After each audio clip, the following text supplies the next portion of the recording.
Ben Ceren. Bugün bir saat boyunca fayda yaratan teknolojilerin nasıl eşitsizlikleri giderebileceğini konuşacağız. Öncelikle çok teşekkür ederim burada olduğunuz için. Çünkü dışarıda çok güzel bir hava var. Ama siz 21. yüzyılın en önemli sorularından birine cevap aramak için cumartesinizden zaman ayırıp bize katıldınız. Bunu derken gerçekten samimiyim. Gerçekten bence bu bizim dünyamızın en önemli sorularından biri. Çünkü şu ana kadar denenen hiçbir şey girişimcilik, sosyal girişimcilik kadar fayda vermedi.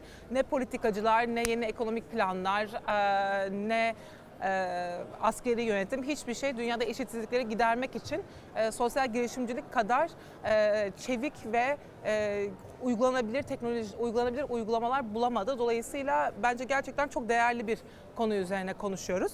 Şimdi sorulara başlamadan önce şöyle bir şekilde ben bir çerçeve çizmek istiyorum. McKinsey'nin 2019'da yaptığı bir araştırma var ve şunu söylüyor. Evet, teknolojiler bazı konularda bizim hayatımızdan bazı zorluklar getirecekler ama bazı konularda kolaylıklar getirebilecekler. Ama şöyle bir altı mesele var ki, altı kategori var ki teknolojiler tarafından kesinlikle uzun vadede daha iyi bir noktaya getirilecek. Bunlar şunlar: iş güvenliği, yaşam standartları, sağlık, eğitim, çevresel sürdürülebilirlik ve eşit olanaklar. Ve biz çok şanslıyız ki bugün bizimle olan 3 girişimci bu 6 kategorinin 5'inde aktif olarak çalışan girişimciler. O yüzden ben sözü çok uzatmadan, zaten zamanımız da daralmış, biraz onlara dönüp onların hangi dezavantajlı gruplara, hangi dezavantajlı insanlara yardım ettiklerini ve bu insanları nasıl tanımlayıp nasıl çalışmalara başladıklarını sormak istiyorum. Senle başlayalım Olcay. Gıda atığı ve gıda atığının verdiği zararı, karbon salınımı hakkında araştırmalara nasıl başladın? Aslında hepsi Birleşmiş Milletler'in 17 tane sürdürülebilir kalkınma hedefiyle başladı bizde. Fikir yoktu ortada aslında. Bu 17 tane hedefe ne yapabiliriz, hedeflerden hangileri için çalışmalıyız soruları başladı. İklim eyleminden çıktı her şey. Sonra alttaki hedefleri seçtik. İklim eylemini araştırırken aslında gıda atığının dünyadaki karbon ayak izinin %8'ini oluşturduğunu fark edince daha detayına girdik. İşte 12.3 gıda atığını yarıya indirme, açlıkla mücadele gibi diğer hedeflere aslında adım adım gelip ondan sonra kararı aldık aslında, gıda atığına yönelelim. Gıda atığına yönelmişken hem karbon ayak izini azaltalım. Bunu yaparken ihtiyaç sahibine de yardım yapıp açlıkla da mücadele edelim. Bir yandan sürdürülebilir topluluklar da oluşturalım gibi, aslında o 17 tane sürdürülebilir kalkınma hedefini biraz pusula gibi kullandık. Çıkışı buradan geldi aslında. Çok güzel. Fazla Gıda, Doğru, girişiminizin doğru. ismi. Aynen. Ve galiba 4 senedir aktif olarak. 2017 Şubat aslında, 3 sene. Şubat, 3 senedir. E-Burs'un nasıl başladı Mesut? Herkese 4,5 sene oldu sizin de. Aynen 4,5 sene oldu. Bu ilginç bir deneyimmiş bu arada. Evet. Umarım ben de bağırmıyorumdur, şimdiden söyleyeyim. Şöyle, aslında benim ihtiyacımdan çıktı. Ben üniversitede öğrenciyken, Vanlıyım ben. Van depreminden sonra finansal anlamda bir ihtiyacım oldu. O finansal ihtiyacı gidermek için işte mevcut finansal sistemler arasında bir çözüm bulmaya çalıştım ama şeyi fark ettim aslında, Türkiye'deki finansal sistem, burs sistemi, kredi sistemi ya da işte bağış sistemi maalesef çok öğrenci ya da genç dostu değil. Öğrenciler aslında bilinerek ve istenilerek finansal sistemin dışına atılmış. Dolayısıyla ben de o finansal zorlukları yaşayan biri olarak bilgisayar mühendisliği okuyordum o zaman. Yani bilgisayar mühendisiyim. Bilgisayar mühendisliğinin verdiği o cesaretle işte niye bir sistem yaratmayalım ki insanların eğitimin önündeki en büyük engel olan paraya ulaşmasını sağlayalım diye konuştuk. Çünkü Aslında bir pazar yeri gibi işliyor E-Burs'un, değil mi? Yani bursa ihtiyacı olanı ve burs vereni birleştiren bir sistem. aynen, şu an 3 aşamalı bir sistem var. Şöyle, öğrenci önce geliyor, burs veren kurumlardan 160'tan fazla kurum kullanıyor e-bursunu. Burs veren kurumlardan ihtiyacı olan parayı burs olarak bulmaya çalışıyor. O eksik kalırsa, bulamazsa kitlesel fonlamayla bireylerden para toplamaya çalışıyor. Hala eksik kalırsa bankadan kredi vermeye çalışıyoruz öğrencilere, öğrenci kredisi şeklinde. Böylece finansal sisteme dahil etmeye çalışıyoruz. Benim buradaki görüşüm şu şekilde. Yani çok güzel şeyler oluyor, programlar yapılıyor, kişisel gelişim için, öğrencinin işte farkındalığının yaratılması için eğitimle alakalı. Ama inancım şu ki, finansal problemi olan bir öğrencinin bunlara odaklanması çok mümkün gözükmüyor. Evet. Dolayısıyla eğitimin önündeki en büyük engelin ben finansal zorluklar olduğuna inanıyorum. Ve ilk adım o olunca da biz önce finansal problemi çözelim ki sonra öğrenciye katmak istediğimiz ne varsa katalım görüşünde olduğum için Aslında e-bursunun vizyonu da bu. Herkes için erişilebilir eğitim. Bunun da o finansal problemin kaldırılması da mümkün olduğuna inanıyoruz. Ama daha sonra o eşleşmeyi sağladıktan sonra aradan çekilmiyorsunuz. Öğrenciler aynı zamanda finansal okuryazarlık Tabii yani orada eğitimleri de veriyorsunuz. tabii finansal okuryazarlık, teknoloji okuryazarlığı, şimdi işte bize yani finansal olarak desteklediğimiz öğrencilerin iş bulması çok önemli. Şimdi işe giriş yani şey yapıyoruz. Önce maddi olarak destekliyoruz, sonra işe yerleşmelerini sağlıyoruz. Ondan sonra da maddi olarak desteklediğimiz öğrencilerin sistemi maddi olarak desteklemesini de bekliyoruz. Çünkü o sistemin bir şekilde de dönebilmesi gerekiyor. Yoksa yapılan destek gaybe gidecek şekilde olsun istemiyoruz açıkçası. Çok güzel. Ethem, Recoded nasıl başladı? Mayıs 2017'den beri nasıl gidiyor? Recoded şuradan başlıyor aslında. Daha çok savaş ve çatışma bölgesindeki insanların yaşadığı zorlukların formal iş imkanlarıyla ya da o ortamdaki fırsatlara erişimdeki sıkıntıların gözlenmesiyle başlıyor aslında. Bizim de e-bursuma yakın bir şekilde aslında hep istihdam sürecine bir yönlendirme var ve buna yönelik bir hareket var aslında.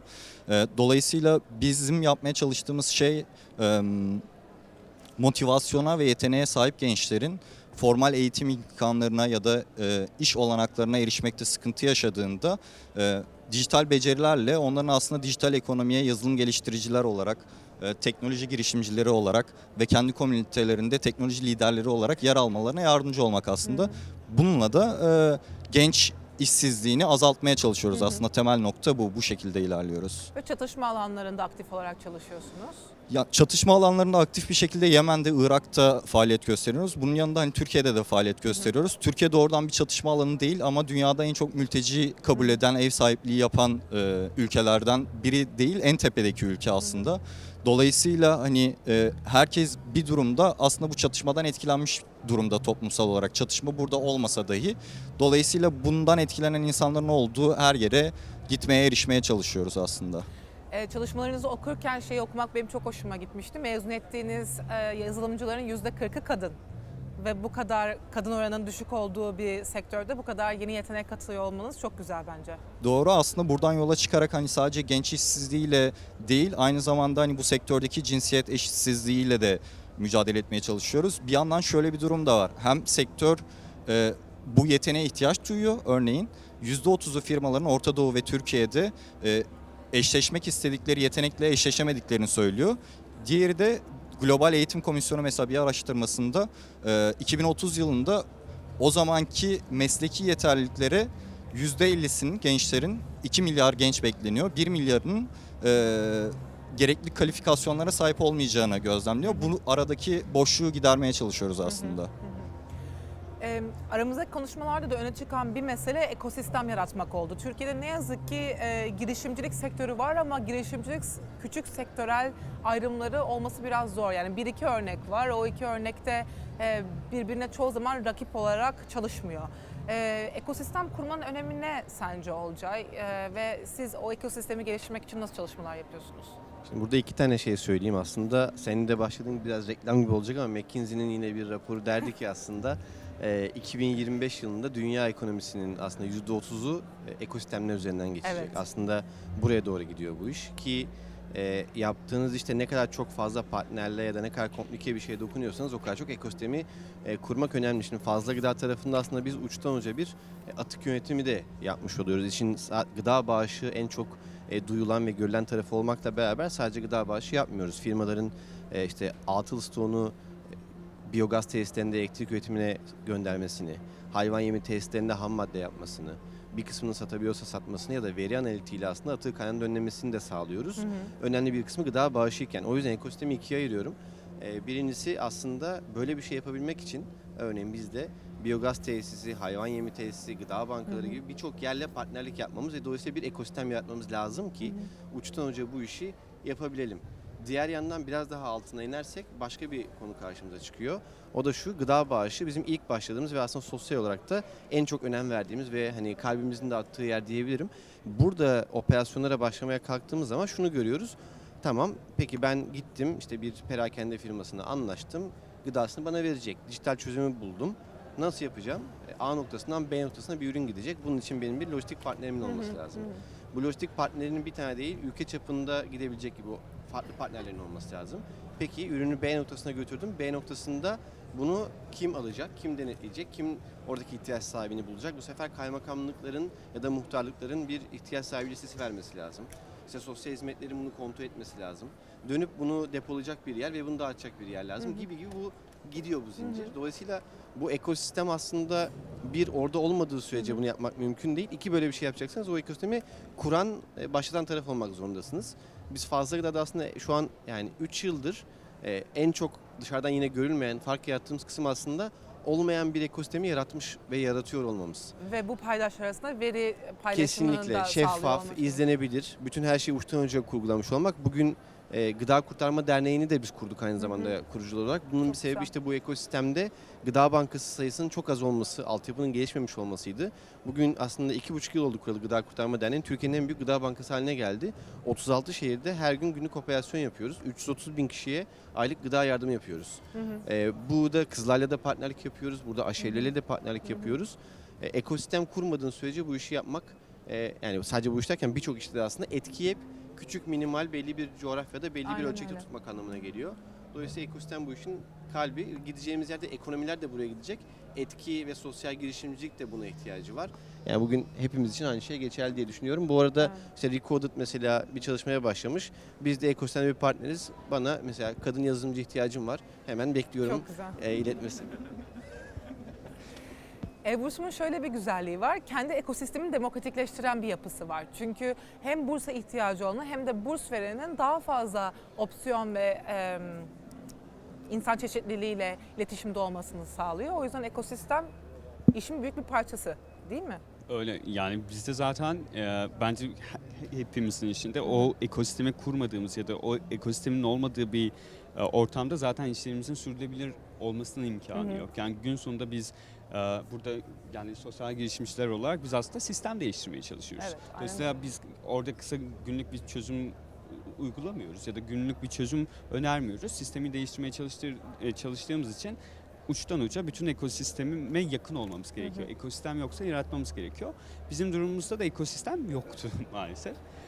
Şöyle Türkiye'de sadece burs veren kurumlar her yıl 3 milyar liradan fazla bir yani maddi kaynak fazla. dağıtıyorlar. Aynen çok fazla. Amerika'da bu oran 2 trilyon dolar. Yani çok yüksek bir şey ama veri paylaşımı yok, veri dağılımı yok. Hiçbir şey yoktu ki biz Türkiye Burs Senesi diye E-Burs'umun ayrı bir şapkasıyla tamamen objektif bir şekilde işte hiç asla yan yana gelmeyecek kurumların bile verilerini alıp şeffaf bir şekilde herkese açık, public bir şekilde yayınladık aslında. Orada çok detaylı analizler yaptık. Dolayısıyla E-Burs'umun o ekosistem kurma şapkası hala devam ediyor. Biz şimdi işte şey yapıyoruz, bankalarla çalışıyoruz. Sonuçta çok kapitalizmin çok ne derler temel sembolleri olan bankalarda bile biz şimdi şey diyoruz. Hayır beraber çalışmalıyız. Birden fazla banka beraber çalışmamız gerekiyor. Sadece bir bankayla değil. Aslında orada olmayan bir ekosistemi ya da olmayan Evet. bir iş yapış yönünü oluşturmaya çalışıyoruz ki bu ekosistemi geliştirelim. Yoksa diğer şekilde sağlayacağımız çözüm bu 5 yıl sürer, 10 yıl sürer ama 10 yılın sonunda sürdürülebilir olmaz. Buna ek olarak bir de şeyi söyleyeceğim. E-Burs'un ya da işte hepimizin işte kendi şirketlerimizdeki şapkası dışında biz sosyal girişimciyiz. Sosyal girişimcilik ekosistemi bizi var ediyor aslında Türkiye'de.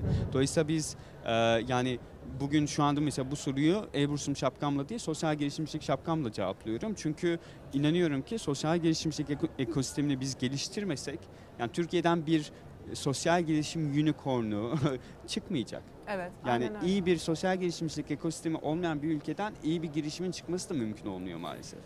Sosyal girişimci kuramının bence şöyle bir güzelliği var. Dünyada gerçekten ekonomikten ekolojik düşünceye doğru bir sapma var ve sosyal girişimciler de bunun başını çekiyor. Bugün hani biz konuşmamızın 15 dakikasını ekosistem yaratımına harcıyorsak artık bu ilişkileri lineer olarak değil de iletişimsel ve ilişkisel olarak gördüğümüzü kanıtlıyor ve bu çok değerli. Lütfen. Aslında Mesut'un söylediği son kısım bizim için yani hem kişisel anlamda Mesut da konuyu biraz biliyor hem de Fazla Gıda olarak çok önem verdiğimiz bir konu. Çünkü bu aslında bu yolculuğa çıkmaya karar verdiğimiz zaman daha fazla gıda fikri yoktu söylediğim gibi. Yani aslında demokratik katılımla ilgili de bir şey yapabilirdik, iklim eylemi de olabilirdi. Fakat bir tane şey vardı. İlk sitemizdeki misyonumuz da buydu aslında. Biz gençlere Türkiye'de sosyal girişimcilik konusunda rol model olacak, işte ölçeklenebilir finansman modeli olan bir teknolojik tabanlı bir iş kuralım aslında ve dünyaya temsilimiz olsun gibi bir nasıl diyeyim misyonla çıktık. Fakat ben Türkiye'de şu an sosyal girişim ekosisteminin en sağlıksız ekosistemlerden biri olduğunu düşünüyorum. Öyle mi? Evet, çünkü beni bir kenara koyun. Benim kaç tane sosyal girişim vardır ülkede saysanız? Ben 10 tane sayabilirim. 10 tane sayarsınız. Ben size sadece 5 tane sosyal girişimciyi kendisini ekosistemin dışına atılmış, dışlanmış, bir yere girmesi engellenmiş hisseden 5 tane sosyal girişimci ve herkesin bildiğini sayarım. Burada maalesef birçok konuda aslında ekosistem kurmaya çalışırken temelde sosyal girişimcilik ekosisteminde doğru bir işleyiş ilerlemiyor. O yüzden mesela biz de tamam kendi yolumuza bu alanda gideceğiz dedik. Mesut'a şeyde çok katılıyorum yani. Burada bir ekosistem olmalı, ön plana çıkartmalıyız. İşte unicorn çıkacaksa buradan böyle çıkmalı ama Türkiye olarak burada doğru yolda değiliz. Çok fazla mağdur da var bu konuda. Ethem, sizin Em, ekosistem kurmayla Ya ilgili kesinlikle bütün süreç aslında ekosistem içerisindeki paydaşlarla yürüyor. Demin hani Olcay'ın söylediği gibi bizden mezun olan öğrenci hani mükemmel bir bootcamp sürecinden geçmiş olsa bile işte mükemmel kariyerine yönelik yumuşak becerilerle, teknik becerilerle donanmış olsa bile çıktığında orada o kişiye sürdürülebilir bir iş imkanı, öğrenmeye devam edebileceği, kendini geliştirebileceği bir ortam yoksa eğer aslında her şey havada kalıyor. Evet. Hani öncesinde de bunu oluşturan süreçler var tabii ki. İşte müfredatın oluşturulması, orada kullanılacak belirli platformlar, buradaki sürecin kurgulanmasına yönelik başka partnerlere duyulan ihtiyaçlar, işte workshoplarla, etkinliklerle bu sürecin desteklenmesi pek çok şeye dayanıyor aslında ve hani bunun oluşturulması için bir yandan hani bizim yaptığımız faaliyetlerde de birbirini takip eden şeyler var. Buradan mezun olan öğrencilerin daha sonra yeni gelecek öğrencilere bir kapı açması, belirli yerlerde imkanları arttırması, bu insanların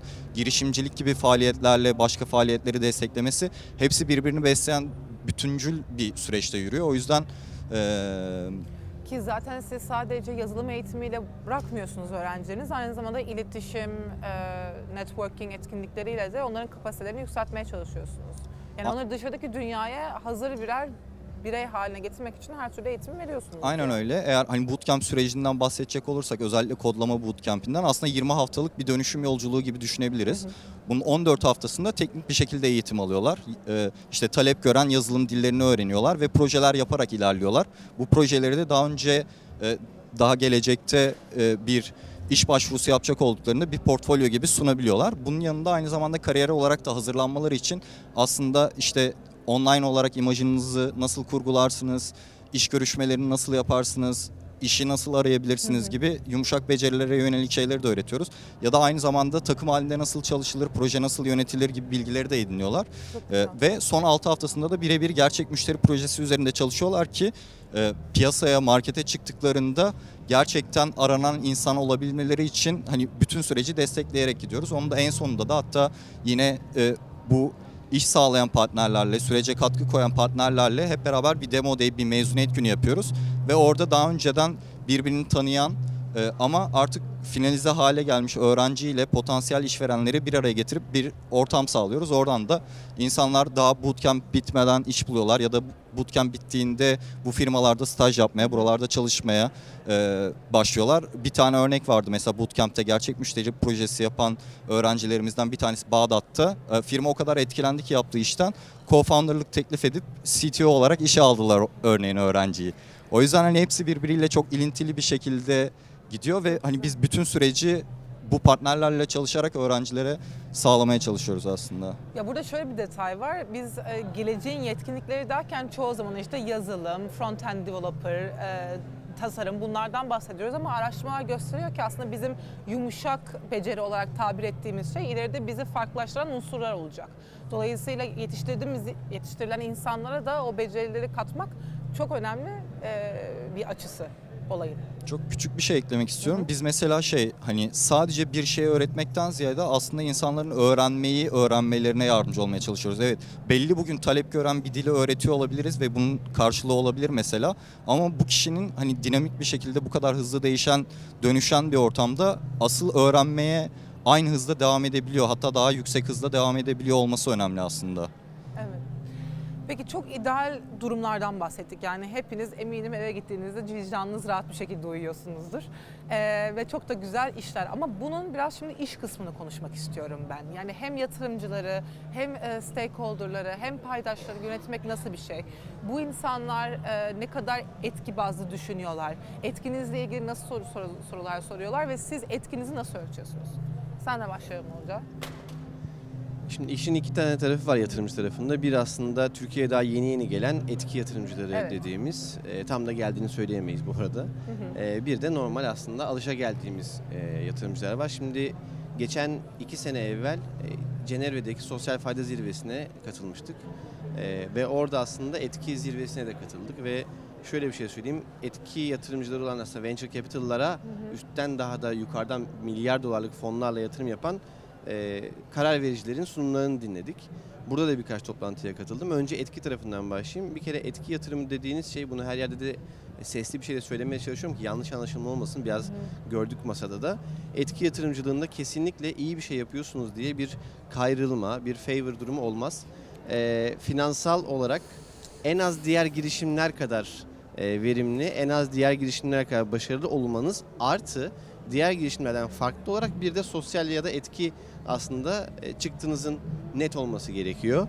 Dolayısıyla bu daha zor bir durum aslında normal bir girişimciyle kıyasla. Daha Çok. kolay gibi görülüyor, ters bir konu. İkincisi, her türlü etki ya da etki değil, venture capital seviyesinde bir aslında yatırım konusuna geldiği zaman sağlıklı finansallar, ölçeklenebilme kapasitesi. Bugün Türkiye'de benim gene sosyal girişimcilik tarafında aslında algısal olarak değişmesi gerektiğini düşündüğüm şeyin en başında aslında gelen sosyal girişimcilik en temelinde ölçeklenebilir olmalı. Hani küçük mahallemizde bir şey yapalım, iyi, hoş, o da önemli, o da olmalı ama sosyal girişimcilik, etki girişimcilik bu değil. Evet. Bu olduğu sürece bu yaklaşım zaten yatırım çekemez. Türkiye üzerinde diğer bir gözlemimi de şöyle söyleyeyim. Aslında Türkiye'deki melek yatırımcılar ki aslında bu yeni içinde bulunduğumuz zamanla da ilgili bir konu. Adını sosyal girişimcilik ya da etki girişimciliği demeseler de iyi bir işe yatırım yapma konusunda oldukça hevesliler. Bu arada kendileri de bence o kadar farkında değiller bunun. Çünkü sosyal girişimcilik adıyla gelen sunumlardan korkuyorlar. Evet. Fakat o hatla gitmeyip normal sunduğunuz zaman "Ay, bu çok iyi bir işmiş, ben buna yatırım yapayım" diyorlar. Kendilerine farkında olmadığı böyle bir ayrışım var. Bence o yüzden şu anda Türkiye'de aslında ki sosyal girişimciliğin, etki girişimciliğinin de yeni geliştiği bir dönemdeyiz. Öncelikle melek yatırımcılara aslında biraz cebi biraz daha derin melek yatırımcılara gidip fon bulması daha doğru bir strateji olabilir. Daha henüz çünkü venture capital'lar o noktada değiller Türkiye'de. Genel olarak yatırımcı konusunda bunu söylemiş olayım. Bir de şunu ekleyeyim, aslında bizim ilk çıkarken de bu Dublin'deki o zirvede, Birleşmiş Milletler'in lansmanını yaptığı zirvede konuşulan en büyük konu şuydu: 2030 hedeflerine giderken burada hedeflere ulaşabilmemiz için çok ciddi bir finansman açığı var. Ve bu finansman açığını ne STK'lar, ne devlet, ne özel sektör karşılayamaz. Bu açığı tamamen aslında yatırım çekerek karşılayabiliriz. Dolayısıyla gene aslında sosyal girişimciye iş düşüyor. Burada da yatırım çekebilecek sağlıklı, aslında biraz heyecan uyandıran iş modeli ve ölçeklenebilirliği göstermek önemli. Yani umduğum cevap bu değildi ama. Devam edeyim edin. ben Evet, oradan. lütfen. Aslında biz Türkiye'de ilk sosyal etki yatırım alan girişimiz 2016 yılında. Hollanda based'te bir venture capital'dan aldık aslında. Orada da Olcay'ın söylediklerine tamamen katılıyorum. Normal bir girişim 100 puan üzerinden değerlendiriliyorsa biz 125 puan üzerinden değerlendiriliyoruz. Ve orada bizim term sheet'te bayağı şey var. Finansal anlamda şöyle bir geri dönüş artı sosyal anlamda böyle bir etki ölçümü, böyle bir etkinin oluşturulması. Bu da Kullandıkları metodoloji sizin bildiğiniz bir metodoloji miydi? değildi. Burada UBS'in geliştirdiği bir metodoloji var. Orada işte belli bir puanlamalar söz konusu, belli bir yüzdelikler söz konusu. Sosyal etki burada %20 civarında bir şeye sahipti ama finansal şeyler bir girişim gibi finansal bir sonuç bekleniliyor ki ben de şuna inanıyorum, yaptığımız iş hayır işi değil. Yani biz bağış bazlı bir iş yapmıyoruz ve bağışa bağlı olması da onun sürdürülebilirliğini öldürüyor bence. Dolayısıyla burada biz eğer yatırımcıları çekmek istiyorsak ki adı yatırımcı, finansal bir beklentisi var. Dolayısıyla finansal bir çıktı olacak bir ürün oluşması gerekiyor. Ki zaten onun sürdürülebilirliği de bence oradan geliyor. Yani Türkiye'de sosyal girişim deyince insanların, yatırımcıların korkmasının nedeni bugüne kadar sosyal girişimcilik hep böyle sivil toplum kuruluşlarının yeni modern projeleri Spin-off'u gibi. Aynen. Hani sanki onların böyle bir yan inisiyatifi. Evet, yani yanlış anlamayın, böyle projeleri de yadırgamıyorum, olması gerekiyor. Onlar farklı şeyler ama işte bir proje yapalım, kadınlar çalışsın, onlara maaş verelim, oldum sosyal girişim değil. Değil. Yani o bir scalable değil, bir sürülebilir de değil. Dolayısıyla Türkiye'deki sıkıntı hala bu. Biz sosyal girişimcilerin, ekosistemdeki sosyal girişimcilerin bence en büyük engeli de finansalları çok iyi, yani yani iş modellerinin çok iyi olmaması. İş modeli iyi olmayınca yatırımcı gelmiyor. Yatırımcı gelmeyince bir Etki iştahı sürdürülebilir olmuyor. olmuyor. Dolayısıyla böyle bir şey var. Ama güzel şeyler yok mu? Haberler yok mu? Var. İşte Pasta Gıda aldı zaten. Biz aldık. Rico'da da aldı mı bilmiyorum. Nasıl bir modeli var? Oradan profit ilerliyor diye biliyorum. Aynen, biz non-profit ilerliyoruz ama biz de sürdürülebilirlik adına bir şeyler yapıyoruz. Aynen. Şimdi ben umarım kötü bir şey söylemedim. Sıkıntı yok, ben Evet, geleceğim aynen. birazdan. Yani dolayısıyla böyle, ama kötü şeyler yok, yani iyi şeyler yok değil. Şöyle iyi şeyler. Türkiye'de işte yeni bir tane Türkiye'de etki yatırım odaklı bir VC var. Ki çoğu Avrupa ülkesinde yani ne kadar etki odaklı soru işareti. Çünkü orada da metodoloji farklı. Her sosyal girişime de uyan bir metodoloji olduğuna inanmıyorum. Ama var mı? Var gün sonunda. İnsanlar iştah gösteriyor mu yatırımcılar? Türkiye gösteriyor. Şunu da unutmamak lazım. Dünyanın en iyi sosyal girişimciliğin çıktığı ülke Hindistan. Yani en fazla sosyal etki yatırımının yapıldığı yer de Hindistan. Çünkü sorun çok fazla. Ve orada 1 milyar insanı düşünsenize, zaten Hindistan'da çalışan bir çözüm uyguladığınızda tamamdır. Yani geriye kalan 6 milyar insana ulaşmasanız bile dünyanın 7'de 1'ine ulaşmış sayılıyorsunuz. Dolayısıyla Türkiye'de öyle bir Hindistan kadar olmasa bile sosyal etki yatırımcılarının iştahını çeken bir ülke. Evet. Yavaş yavaş geliyor. Böyle bir sosyal etki yatırım şeyi var. Hala sosyal girişimcilerin finansala erişim zorluğu var mı? Bence var. Ama orada şöyle, inanıyorum ki bütün VC'ler, geçen bayağı böyle sosyal etki yatırımı yapan VC değil de işte konvansiyonel bir VC ile görüşme şansım oldu. Direkt kendi cümlesi şuydu: bence bundan sonraki bütün iş modelleri sosyal girişimciliğe evrilecek. Çünkü artık çevreyi önemsemeyen, insanı fokusuna almayan bir iş modelinin çalışması mümkün değil. Evet. Yani ben biraz uzatacağım ama şuranın önemli olduğunu düşünüyorum.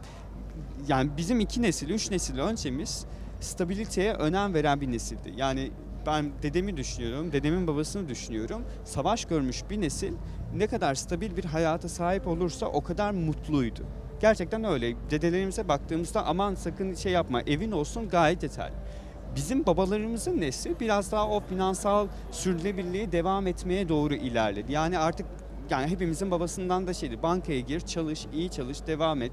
İşte evin olsun, bilmem neyin olsun, o stabiliteyi devam ettir. Artık bizim nesil finansallara da doyduğu için, yani finansal getiriye doyduk, artık stabiliteye doyduk. Biz artık anlam arayışına girdik. Dolayısıyla yeni iş modelleri insanı, doğayı, canlıları fokusuna almayan, paradan para kazanıp kârı maksimize eden hiçbir iş modelinin çalışma imkanı yok yakın zamanda. Dolayısıyla ben, evet, yeni etki yatırımcıları gerekiyor ama benim kişisel görüşüm konvansiyonel yatırımcılar etki yatırımcısına dönüşecek. Evet. Biz demin Mesut'un söylediği gibi biz aslında hani bağış temelli çalışıyoruz ve aslında projelere başvurarak bunun için fon sağlıyoruz ama bir yandan şöyle bir durum var. Bu çıkardığımız etkiyi de hani nasıl sürdürülebilirliğe dönüştürebiliriz yolunda. Örneğin hani öğrencilere dedim ki bootcamp'te gerçek müşteri projeleri yapıyorlar son 6 haftada. Bunu Recall Labs diye bir organizasyon oluşturduk. Öğrencilerle orada çalışma yaparak mesela oradan bir fon yaratmaya çalışıyoruz. Dolayısıyla daha çok da özellikle misyon yönelimli olan firmalarla çalışıp bir sosyal etkisi, bir sosyal çıktısı olan projelere, hem projelere yardım edip hem de öğrenciler için bir iş imkanı ve ekonomik bir gelir yaratma süreci var. Tabii bu bir deney ve hani sürdürülebilirlik için bir adım, dönüşmesi zaman alan bir şey. Etkiyi ölçme anlamında bizim hem işte donörlere karşı belirli yükümlülüklerimiz oluyor, hem de içsel olarak biz belirli anahtar metriklerle ya da daha büyük farklı değerlerle bir şekilde onları takip etmeye çalışıyoruz. bizim en önem verdiğimiz şeylerden bir tanesi mesela öğrencilerin eğer somut pratik olarak bakmak gerekirse bootcamp'e başlayan bir öğrencinin o süreci bitirmesi. Çünkü Hep onu şeyde tutuyorsunuz değil mi? İrtibatta oluyorsunuz, onu izliyorsunuz. her hafta yani katılımları, o haftaki memnuniyet düzeyi, işte süreci değerlendirmesi, zaten sürekli biz iletişim halindeyiz. Aynı zamanda hani veri olarak da bunu tutuyoruz zaten. O yüzden aslında çok büyük bir insan kitlesi çalışmıyorsunuz her zaman. Daha Küçük 18-22 Evet. kişilik aslında sınıflar oluyor genelde. Daha az insanla ya biz örneğin kurumda birebir o insanları tanıyoruz. Her birinin hani bizim organizasyonda çalışan her kişi birebir öğrencilerin isimlerini biliyorlar. Hangisinin nasıl karakterde olduğunu, nasıl hareket ettiğini, kimin az konuştuğunu, kimin çekingen olduğunu tanıyoruz yani insanları. Bir aradayız zaten. Sürekli iletişim halindeyiz. Dolayısıyla hani giren bir kişinin bitirmesi çok önemli. Çünkü burada az kişi olduğu için aslında önemli bir yatırım yapılıyor o insanlara. Dolayısıyla burada hani süreçten çıkan insan olmasını arzu etmiyoruz. %90'larda falanız mesela bu konuda. İkinci husus işte demin senin söylediğin gibi %40 kadın katılımcı oluyor. Hatta dün program yöneticimiz söyledi. Son batch'te %50 kadın, %50 erkeğe ulaştık mesela. Buna çok dikkat ediyoruz. Üçüncü bir unsur bootcamp'ten çıkan insanlar 6 ay içerisinde o işi bulabiliyorlar mı? Teknik işte yazılımla ilgili bir işe girebiliyorlar mı? Orada da %93'teyiz mesela. Hani bizim etkimizi anlamaya çalıştığımız temel göstergeler böyle ama bunun dışında daha detaylı şeyleri de yapıyoruz. Öğrencileri takip ediyoruz. Maaşlarında bir artış var mı? Değişme var mı? Hani bootcamp'e girmeden önce ve girdikten sonra ya da 2 yıllık bazda nasıl bir artış oluyor? Nasıl bir değişme oluyor? Bunları sürekli anketler yaparak orada etkimizi anlamaya çalışıyoruz. Çok güzel.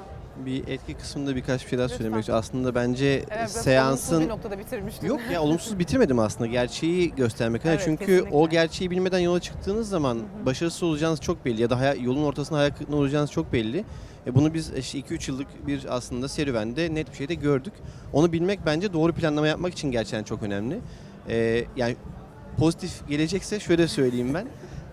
Şimdi aslında Türkiye'de baktığınız zaman sosyal girişimin hani yatırım almasını konuşuyoruz. Bizim en son aldığımız toplamda şu ana kadar 3 yılda 1.3 milyon dolarlık bir yatırım aldık. En son aldığımız tur Galata Business Angels aslında Türkiye'nin en eski yani ilk melek yatırım ağı ve tek turda yapmış olduğu normal girişimlere de kıyaslı olarak söylüyorum tarihindeki en yüksek yatırım bize yaptı. Yani ben bunu şöyle önemli görüyorum. Bir sosyal girişim, bir etki odaklı girişim aslında Mesut'un da dediği gibi aslında Impact VC diyemeyeceğimiz bir yerden diğer normal girişimlere kıyasla daha yüksek bir yatırım alıyor. Bu aslında bir milat benim için, Türkiye için diyeyim en azından. Bu göstergedir, bu değişecektir. Diğer yandan etkinin ölçümlenmesi konusu bizim aslında en başından beri en çok kafa yorduğumuz, daha modeli kurgularken üzerine çok düşündüğümüz bir konuydu. Ben şunu savunuyorum, her yer için geçerli değil ve diğeri aslında bu tam olmadığı zaman etki yok anlamına gelmiyor ama iş modeliyle etki ölçümün organik bağ olmadığı sürece çıktının organik ve doğal yani ekstra bir ölçüm yapmadan zaten onu görebiliyorsanız bence asıl etki ve en güçlü etki o diye düşünüyorum. Biz de mesela ayrıca bir layer daha koyup şunu söylüyoruz.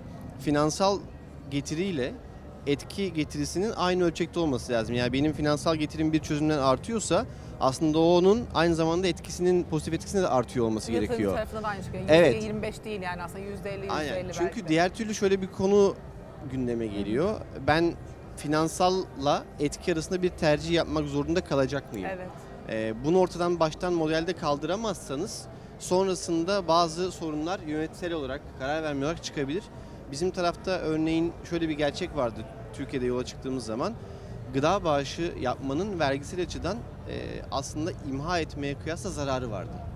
Bugün Rusya'da da durum böyle. Gelişmiş ülkeler bu işi çözmüş. Gelişmekte olan ülkeler daha çözememiş durumdaydı. Ama şöyle örnek vereyim. İmha ediyorsunuz. Aslında daha fazla karbon ayak iziniz var. Ama vergiden düşüyorsunuz. Daha yüksek düşüyorsunuz. Ya da hayvan yemine veriyorsunuz. Biyogaza göre daha iyi, bağışa göre daha kötü. Ama satıyorsunuz. Yine bir geliriniz var. Bağışa veriyorsunuz. Hem süreci yönetmek için para harcıyorsunuz hem vergi maliyetiniz oluyor gibiydi. Bunun için işte ekosistemi de konuşuyorduk. Gittik mesela 2 yıl boyunca Ankara'ya gittik geldik. Vergi kanunu değiştirdik. Ocak 2019'da geçerli olan artık firmalar gıda bağışı yapınca KDV'sine indirim konusu yapabiliyorlar. Çok güzel. Bunu yapınca ne oldu? Şunun için çok önemliydi gerçekten. Artık finansal çıktıyla etki aynı yere oturdu. Ve sistem dijitalize olarak aslında mesela bizde şunu takip edebiliyor. Her şeyi dijital yapmayabilirsiniz burada ama bir gıdayı kurtardığınız zaman direkt olarak aslında ne kadar karbon ayak izini hayvan yemi, biyogaz ya da bağış biliyorsunuz. Aynı zamanda kaç insana verdiğinizi biliyorsunuz ve bundan ne kadar gelir elde ettiğinizi biliyorsunuz. Platformda dashboardlar var örneğin. Türkiye haritasını açtığınız zaman Konya'yı tıklayın. Konya'da bu ay filtreyi de koyun. Bu ay ne kadar karbon ayak izi önlenmiş ya da bu ay kaç tane meal save'li, kaç kişiye gıda ulaştırılmış. Bunları net bir şekilde görüyorsunuz. Ya ben gerçekten içsel olarak bu modellerin otomatik çalışması gerektiğini düşünüyorum. Tabii bu kantitatif bir tarafı aslında. Bir de yani kualitatif olarak da bunların ölçülmesi için ekstra aslında Ethem'in de bahsettiği ilave çalışmalar yapılması daha da güzel olur. Ama bu ölçümü içine yediremezseniz gene ölçeklenmeye giderken ben bunun etkisini nasıl ölçeceğim ya da etkisi doğru gidecek mi gibi daha temel sorunlar oluşmaya başlar. Ben bunu hakikaten en önemli kısım olarak düşünüyorum. Son da şöyle toparlayayım, sürdürülebilirlik kısmı için mesela Gıda Kurtarma Derneği'ni kurduk dedim. Gıda Kurtarma Derneği'ne de dışarıdan bağış almıyoruz ve çalışanlarını profesyonel yapıyla yapıyoruz ama şunu söylüyoruz aslında, ben fazla gıda olarak bir gıda kurtarma operasyonundan gelir elde ediyorsam bu gelirle Gıda Kurtarma Derneği'ne profesyonel kişi aslında işe alıyorum ve onu fonluyorum ya da onun bir aracı gidiyorsa onu fonluyorum ki ne oluyor? Tabii ki kısmi bağışlar alıyoruz. İşte örneğin aracın yakıtı ile ilgili bir bağış alıyoruz ama büyük bir kısmını aslında bu taraftan fonlamaya çalışıyoruz. Bu döngüyü de kurmak önemli. Yani bir yerden gelir elde ediyorsanız bunu oraya vermeniz lazım. Gıda Kurtarma Derneği de gidiyor mesela sahaya iniyor. İhtiyacı olan derneklere altyapı yatırımı yapmanı sağlayabiliyor ya da onlara bir sponsor bulmasını sağlayabiliyor. Sürdürülebilirlik adına hem ekosisteme de dokunarak da söyleyeyim aslında. Bu touch point'leri, birleşme noktalarını yaratmamız önemli. Sizin B2B genelde. B2B. Yani o hiç diğer... Odağımız B2B. Diğer İleride bir gün düşünüyor musunuz? B2C'ye belki Evet. girebiliriz fakat önümüzdeki 2-3 yıl içerisinde Yapmanız mümkün düşünmüyoruz. değil. Çünkü zaten gıda atığının yarısı ev dışında tedarik zincirinde Tabii. oluşuyor. Tabii. Yani şöyle söyleyeyim, 1000 noktada oluşan gıda atığıyla işte 3 milyon noktada oluşan gıda atığı aynı. Dolayısıyla 1000 noktaya odaklanıp sistemi değiştirmek daha kalıcı. Her seferinde hadi yap, hadi yap demektense biz Mesut'un da dediği gibi yine aynı yere gidiyor. Aslında tüm tedarik zincirini bu perspektiften tekrardan çiziyoruz diyebilirim. Migros sizin ilk müşteriniz Migros, değil mi? evet, ilki. İlk Migros'la başladınız. Daha sonra restoranlara ve... Restoranlarda mesela gıda bağışı operasyonu yok. Çünkü yine aynı yere geliyor. En başta ekosistem konusuna geliyor. Türkiye'de gıdayı, leftover denilen o tabakta Evet. kalan ya da büfede kalan pişmiş gıdayı kurtarıp taşıyacak kalitede bir tedarik zinciri yok. Dolayısıyla çok ciddi gıda güvenliği riskleri barındırıyor. Burada da aslında iyi bir şey yapacağım derken birisini zehirlememek en önemli olan konu. Dolayısıyla daha çok paketli gıda, meyve sebze, işte raftan çekilmiş, ambalajı bozulmuş gıdalar üzerinden gidiyoruz ki zaten yani o kadar temel noktada ki ülke. Asıl buradan zaten çıkıyor. Tabii. Herkesin aklına hemen restoran ve yemekhaneler geliyor ama Tabii. diğer tarafta inanılmaz bir kayıp var. O tarafa odaklanıyoruz aslında. Çok güzel. Şimdi girişimlerin bel kemiği büyüme stratejileri, growth diye tabir ettiğimiz büyüme stratejileri. Hani biraz başlığımıza da dönersek, eşitsizlikleri gidermek için büyüme stratejileri formüle ederken nasıl egzersizler yapıyorsunuz? Yani nasıl brainstormingler yapıyorsunuz? Neye dikkat ediyorsunuz? Ne denediniz? Çok işe yaradı. Ne denediniz? Bir noktada bıraktınız. Şöyle şey yapayım. Şimdi burada büyüme stratejisi tamamen o şeyin işte ne kadar scalable olduğuyla alakalı. Yani çözümü biz lokal tutmamaya çalışıyoruz. Yani lokal tuttuğumuz çözümler de oldu ama gün sonunda eğer biz bu çözüm kalkıp Amerika'da uygulamaya çalıştığımızda çok fazla lokal olguya bağlıysa o çözüm gerçekten scalable olmuyor, büyümüyoruz o şekilde. Dolayısıyla en çok denediğimiz şey açıkçası çözümün ne kadar ülkeden, regülasyonlardan bağımsız bir şekilde nasıl ilerleyeceği oldu. Genelde büyüme stratejisini böyle yapıyoruz. Onun dışında şimdi bir şey var, etki transferi diye aldığım bir eğitim vardı benim Ashoka Fellowship'te Avrupa'da. Orada çok güzel maddeler var. Büyüme stratejisi yaparken nelere dikkat etmeli? Bir, gerçekten acil bir ihtiyaç var mı? Yani gidilecek ülke karı maksimize eden ülke değil de o etkiyi maksimize eden ülke mi? Yani o ülkenin böyle bir şeye ihtiyacı var mı? İki, bir talep var mı? Ülkenin ihtiyacı olabilir ama ülkede öyle bir talep olmayabilir. O da gerçekten önemli. Üç, sürdürülebilir bir yapı kurmak için ülke uygun mu? Ya da bölge. İlla ülke olmasına gerek yok. İşte bölgeler de olabilir. Dolayısıyla böyle bir 3 adımlık, daha doğrusu 6 adımlık detayları işte orada bir talebi yapacak kapasite var mı ve bu tarafın gerçekleştirebileceği bir finansal beklenti var mı? Böyle farklı maddelerden oluşuyor. Biz de bu şekilde ilerliyoruz aslında. Yani büyüme stratejisi yaparken biz nerelere gidebiliriz? Hangi çözümlerle gidebiliriz? Yani ana çözümümüz ne? Bizim buradaki kapasitemiz ne? Karşı tarafın kapasitesi ne? Ve biz finansal olarak, yani burada sürdürülebilirliğe çok dokunduğumuz için finansal sürdürülebilirlik en önemli nokta oluyor. Çünkü zaten iş sosyal girişim olduğu için, sosyal etki odaklı olduğu için doğasında etki yaratıyor. Dolayısıyla burada aslında çözülmesi gereken şey sosyal etki değil, çözülmesi gereken şey finansal sorular ya da finansal problemler. Dolayısıyla 5. adım olarak da işte finansal beklenti ne? O finansal beklentiyi karşılamak için nasıl uygulamalar yapılmalı? Bu stratejimizi belirlerken yaptığımız şeyler bizim mesela Amerika'ya açılacağız Eylül ayında.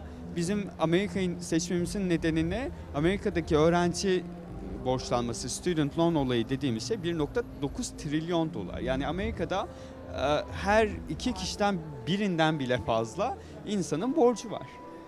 Ve çok ödeyemiyorlar, yapamıyorlar. Dolayısıyla bu her insana daha fazla borç vererek çözülecek bir yapı değil. Bu işte bizim 3 modelli burs, kitlesel fonlama, banka kredisi modelimizde biz aslında sistemi değiştirip o borç oranını minimize etmeye çalışıyoruz. Bunu biz nereden yaptık? Türkiye'de yarım milyondan fazla insan e-bursun çözümlerini kullanıyor. Aslında bu da hızlı bir çözümle, yani 4 yıllık bir sürede yarım milyondan fazla insanın hayatını etkileyebiliyorsak Amerika'da daha fazla bir kaynak tüketerek aslında çok daha fazla bir sistem değişikliği yaratabiliriz. Bu şekilde biz işte ülkeleri seçiyoruz. Amerika, sonra İngiltere. Böyle gidiyor aslında. Büyüme stratejilerimizi de genelde o az önce söylediğim 4-5 adıma bağlıyoruz. İhtiyacın aciliyeti. Yani ihtiyacın aciliyeti, talep var mı? Evet. Kapasite yeterli mi? Bir de Finansal beklenti belki doğru. yapısal bir sıkıntıya da değiniyor sizin iş modeliniz. Yani yapısal bir sıkıntı arıyorsunuz. Tabii. Büyüdüğünüz Tabii ve yani genişlediğiniz o piyasalarda. o ülkede yani mesela örnek verelim, Suriye şu an çok kötü durumda diyelim ama Suriye 2 yıl sonra toparlayacaksa, bu problem geçici 2 yıllık bir problemse Suriye'ye girmeyiz. Yani Suriye örneği çok doğru olmadı, savaş olan bir ülke ama X bir ülkesi, Evet. 2 yıl geçici bir şeyse o zaman giriyoruz ama yapısal bir sorunsa, Amerika'daki Amerika'daki gibi. gibi yıllardır Evet. çözülemeyen Evet, bir sorunsa evet, o zaman evet. oraya gidiyoruz. Çok güzel. Sizde? Bizde ilk başta aslında birazcık daha bölgesel bazlı hareket oldu. Hani nerede ihtiyaç var, nasıl müdahale edebiliriz, buna uygun koşullara sahip İlk miyiz Yemen gibi. miydi? İlk Irak, Irak'tı, pardon. ondan sonra Türkiye, Yemen aslında en son.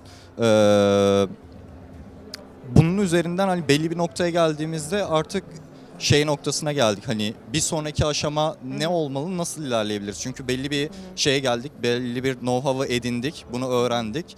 Nasıl yapabiliriz? Aslında şu andaki strateji birincisi programları çeşitlendirmek ve farklı gruplara adres etmek.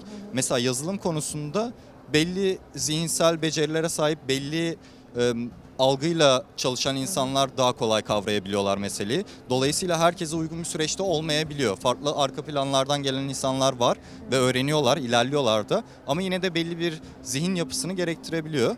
Mesela Irak'ta şu anda deniyoruz. Daha ev kadınlarına yönelik tasarım, yine dijital beceri ama tasarım üzerinden hareket ederek farklı gruplara adres etmeye çalışıyoruz. Irak'ta mesela yine eğiticilerin eğitilmesi, üniversite hocalarının daha modern yazılım metodolojileri ve teknolojileriyle hani önce hocaların becerilerinin arttırılması, daha sonra hocaların bu becerileri üniversite öğrencilerine aktarmasıyla çarpan hani etkisi yaratıp sayıyı arttırmaya çalışıyoruz.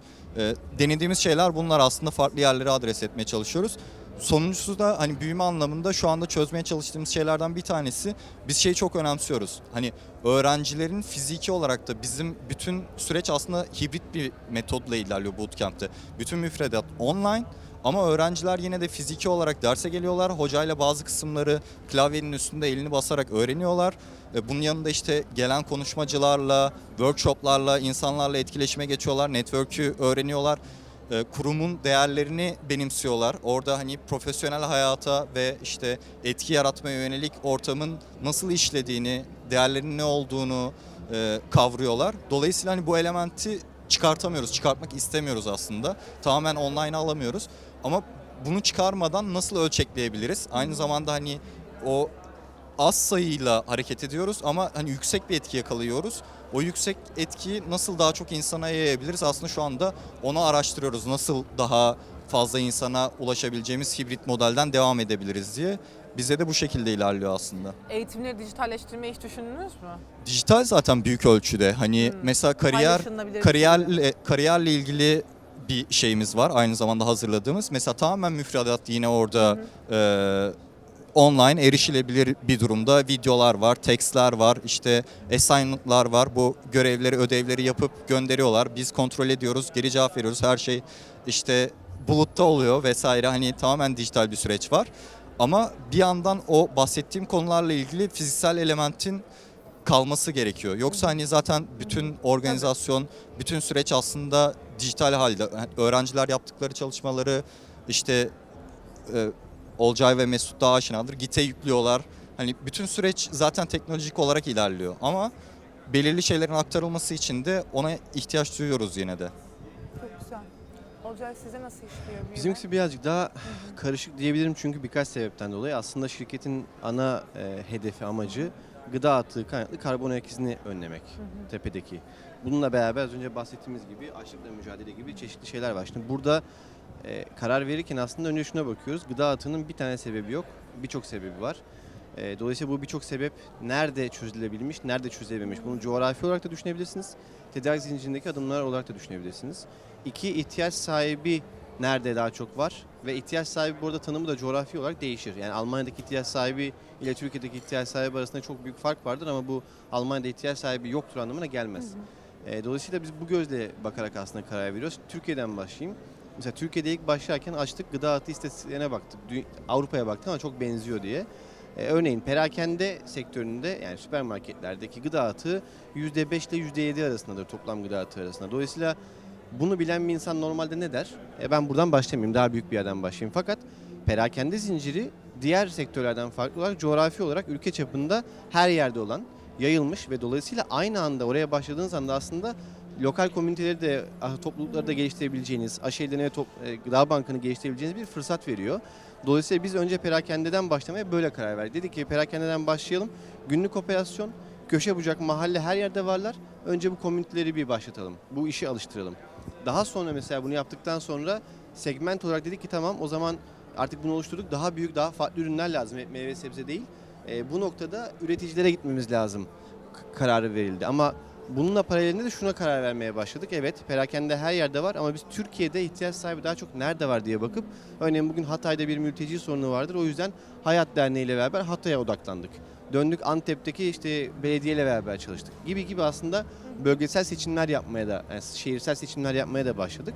Bu iki başlı giden bir şey. Diğer yandan Türkiye dışına baktığınız zaman da hem regülasyonlara bakıyoruz hem oradaki gelişmişlik altyapı seviyesine bakıyoruz. Ekosistem konusunu konuşurken aslında o yüzden de önemli. Yani bugün Almanya'ya gittiğiniz zaman bir işte Diyeterfen diye bir gıda bankası network'ü var. 911 tane gıda bankası, 2000 tane araç günlük olarak gıda bağışı topluyor. İngiltere'ye gidin 8000 tane var. Devlet tarafından yönetilen bir alan. Devlet tarafından değil NGO ama işte 30 yıldır var, 40 yıldır var ve çok ciddi fonlar, devletten de fon almış, dışarıdan da destek almış. İşte İtalya'da 7000 tane var ama Türkiye'de dediğim gibi başladığımız zaman 2-3 tane vardı. Bu ikisi arasında çok büyük. Ve yereldi. Evet. Şimdi orada da farklı sorunlar var. Mesela Nisan 21'de Almanya'ya gideceğiz. Almanya'daki Çevre Bakanlığı'nın bir etkinliğine davetliyiz. Orada anlatacağız. Konu gıda atığı konusunda surplus aslında yaratanlarla bunu almak isteyenler arasındaki köprü nasıl olunur? Buradaki sorun nedir? Mesela fazla gıda aslında diğer operasyonel tarafları bir kenara bırakırsak sadece teknolojisiyle aslında tam bir köprü görevi görüyor. Yani ne yapabiliyoruz? Bütün perakendelerin aslında ERP sistemlerine entegre olabiliyoruz. Bunu olup aslında tek bir noktada bilgiyi toplayıp farklı alıcı kurumlara, bu sadece bir gıda bankası network değil, başka bir startup da olabilir. Hepsi ya da hayvan yemci de olabilir. Bunları aslında dağıtabilecek bir dağıtım noktası olabiliyoruz. Bu anlamda da aslında fayda gördüğümüz ülkeye tabii ki bakıyoruz. İşte bu İtalya'da olur, Almanya'da olur ama son nokta değerlendirme kriteri olarak da söyleyebileceğim, Türkiye'de bu işi çözmeden hadi atlayalım yurt dışına gidelim gibi bir bakış açımızda hiç yok. Kesinlikle. Eğer etki girişimcisiyseniz bence önce bir kapınızın önünü bir süpürmeniz gerekiyor ki yani ne kadar finansal fayda olursa olsun dışarıya bakmadan evvel. Bu hani benim biraz kişisel de önem verdiğim bir konu için altını çizmek istedim. Ve tabii ki de burası aynı zamanda hani hem ülkemiz ilk etkiyi oraya yapmak bir kaygı olmalı ama aynı zamanda bazı şeyleri de daha az maliyetli deneyebileceğimiz Kesinlikle refleksif bir piyasa. dil bariyeri yok, Evet. ucuz. Yani ucuzdan Regülasyonları. kastım ülke ucuzluğu Evet. değil bu arada, dediğin gibi yani aslında tecrübesi ucuz. Evet, aynen. Regülasyon anlamda zor bu Hata arada. yapması ucuz. Evet, hata yapması ucuz. Regülasyon olarak zoruz fakat en azından anlayabiliyoruz. Bugün işte İtalya'daki regülasyonları anlamak için ya her şey İtalyanca. Oradan sürekli olarak bir çeviri desteği, Evet. öyle mi böyle mi? Dolayısıyla evet, test etmek için de iyi bir fırsat. Şimdi bize ayrılan zamanın biraz sonuna geliyoruz ama biz biraz soru almak istiyoruz. Eğer sorunuz varsa bize doğru bağırır mısınız? Eminim vardır. İlk soruyu sormak her zaman zor. Buyurun. Finansal challenge'lardan çok bahsettik ama bunun dışında yaşadığınız belki birer cümleyle teknolojik şirketlerin en çok zorlandığı şey bir engineer olmaktır, bir developer olmaktır. Ama aslında sosyal gelişmenin birçoğu da teknolojiye ağır noktada dokunan ekipler. Mesela bu bariyer sizin hayatınızda da var mı? Yani biz de teknolojik adam bulmakta zorlanıyoruz. Varsa nasıl çözüyorsunuz? Burada neler var? Belki ilk soruyu böyle patlatalım. Zorluklar. Zorluklar. Biz de aslında teknolojik insan bulmakta zorlanıyoruz, evet. Orada bir avantajımız şey oluyor, etki odaklı olduğumuz için yani kişi gün sonunda büyük bir sistemin sadece küçük bir parçasını yapıp o parçanın da etkisini görmeyeceği bir sistemden çıkıp bu tarafta günlük yaptığı işin öbür gün başka bir insanın hayatına dokunduğunu gördüğü bir olanak var. Dolayısıyla orada yine bizim tarafa geldiğinde kişiyi öldürmüyoruz. Yani finansal anlamda ya da yetenek anlamında onun önünü kapamıyoruz. Ama böyle bir avantajımız oluyor. Ama gün sonunda bir konvansiyonel bir girişim ne kadar zorluk çekiyorsa bence biz de o kadar çekiyoruz. Çünkü ülkemizde maalesef bu sıkıntı var. Yani ülkemizde o kualifikasyonlara sahip insan sayısı Talent gittikçe tutmak çok azalıyor. zor tabii ki. Evet, yani özellikle bu son zamanlarda olan ülkenin durumundan dolayı maalesef birçok insanı yurt dışına doğru kaçırdık. Dolayısıyla burada Rico'da çok önemli bir soruna değiniyor. Yani Evet. bizim gibi girişimler için gerçekten o kualifikasyonlara sahip insanları yetiştirmek çok şey. Ama ondan ziyade bizim yaşadığımız sıkıntılardan biri belki şey olabilir. Yarattığımız sistemlerin bizden önce yapanlar yok. Yani burada olur, başka ülkede olur. Dolayısıyla regülasyona gidiyoruz. Mesela regülasyonla ilgili bir soru soracağız devlete. Karşılığı yok. Çünkü daha önce hiç kimse böyle bir soruyu sormamış. Ya da bir yeni şeyi yapacağız, yeni bir uygulama yapacağız. O uygulama sonucunda hapse mi atılırız yoksa bizi el üstünde mi tutarlar bilmiyoruz. Çünkü gerçekten yasada da böyle bir şey yok. Dolayısıyla biz böyle gittiğimizde yeni regülasyon çıkarmaya çalıştığımızda devlet de bir afallıyor. Özel sektör zaten bilmiyor o tarafı, devletle alakalı şeyleri. Dolayısıyla bizim en büyük challenge'ımız bence sosyal girişimcilerin, bence birçok ülkede en büyük challenge'ı sistem değiştirmeye çalıştıkları için regülasyonlar oluyor. Ama güzel tarafı da Olcay'ın da söylediği gibi evet Türkiye'deki regülasyonlar dünyanın en kolay ülkesi gibi değil. Hatta belki en zorlarından biri. Ama değiştirmek için yeteri derecede çaba sarf ederseniz ve devamlı çaba gösterirseniz gerçekten değiştirebiliyorsunuz gün sonunda. Evet. Bunu söylemek çok önemli. Başka sorusu olan? Yap. Pardon, kusura bakmayın. Bizim aslında bizi en zorlayan koşullardan bir tanesi, bizde de şey var.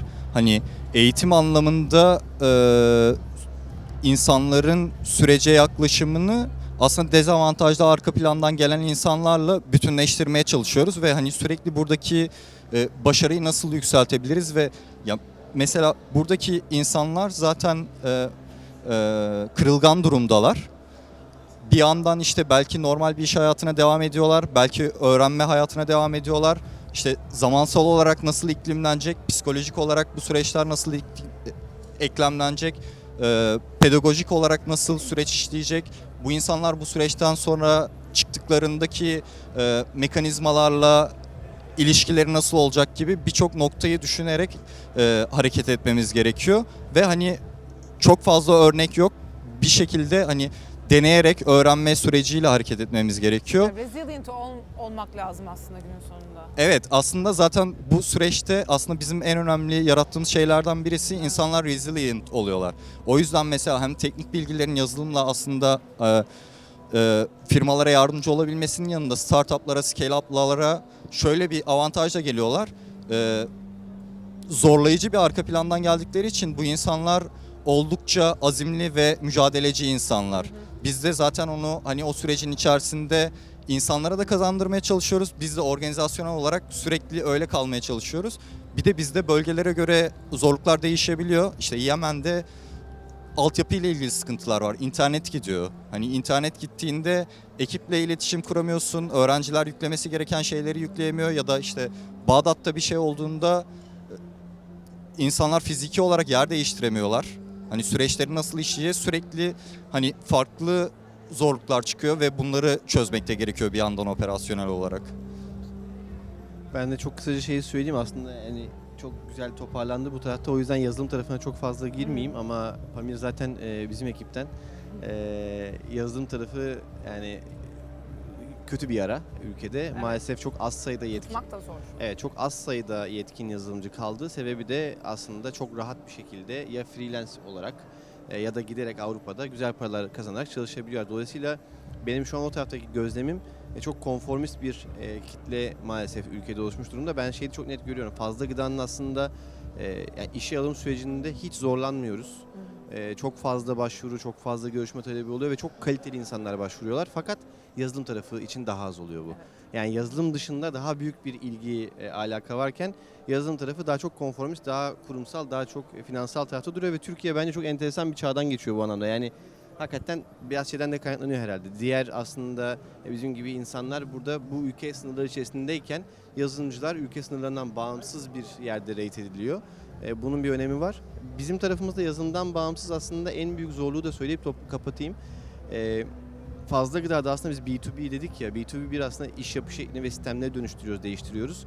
Bugün işte Migros'un adını zikrettik. Bunun gibi birçok aslında büyük kurumla çalışıyoruz ve bu kurumlar 30-40 senedir, 50 senedir belli bir şekilde iş yapıyorlardı ve çok büyük bir tedarik zinciri söz konusu. Burada binlerce aslında insanı ya da şubeyi, depoyu etkileyen işte binlerce araçlık bir organizasyondan ve karar alma mekanizmasından, IT sisteminden bahsediyoruz. Biz şunu yapıyoruz, gidip bugüne kadar hiç aslında belki düşünmedikleri, belki duymadıkları bir şey, bakın böyle bir şey var deyip bunu da hadi gerisinde 6 ayda bütün sisteminizi baştan değiştirelim diyoruz. Öyle 6 ayda olmuyor tabii. 15 ay sürüyor, 20 ay sürüyor. Bir startup, bir aslında sosyal girişim olarak hız önemli, ayakta kalabilmek önemli. Bizim en zorlandığımız kısım hem algıyı hem düşünce yapısını hem de sistemi hızlı bir şekilde sektör anlamda değiştirebilmek. Bunu yapamazsanız muhtemelen şey olur, o hıza adapte olamazsak biz ölürüz, bizden sonraki gelen yapar. Çok teşekkürler zaman ayırdığınız için Olcay, Mesut ve Ethem. Çok teşekkürler bu cumartesi öğlenini bize ayırdığınız için.